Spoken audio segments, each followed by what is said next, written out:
Ոյ մոմո չունես ինչ խեղտոցա։ Ոյ սիրտս թուլացա։ Սրանից հետո մորդ կասես քեզի կպերի հունիսի մեկի ես էլ ներվեր չունեմ։ Լես մորոշնի դու տղասաղ շիրարիր։ Ան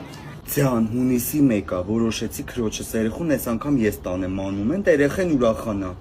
Ձյաննա էդ ինչ էր կատարվում, բրթելով իրար աղջին կարուսելի գլուխ ընդեղ կերան, մի հատ մարդ քաղցր բամբակ էր բաժանում անվճար էր, ճղճղին քաշքշին այդ մարդու շորերը գցին քաց ու տակ, այդ հերթը կասկադի աստիճաններից սկսում էր Ձյաննա մի հատ կարուսել, դե մինչև ժամը մեկ այդ կարուսելները ձրի, այդ կարուսելի վրա որ երկու հոգի պետք է նստեր, 5 հոգի խցկված նստած էին Ձյաննա։ Մի հատ երեխա էր կորե աղջի 3 ժամա չէին կարում գտնեին, որովհետև մերերը բերում լաջեքին կծում են իրար մեջ, գնում թառում են մի հատ նստարանին։ Ոբշն Ձյաննա, ստեղ տոն նշելը մի հատ կատաստրոֆա է։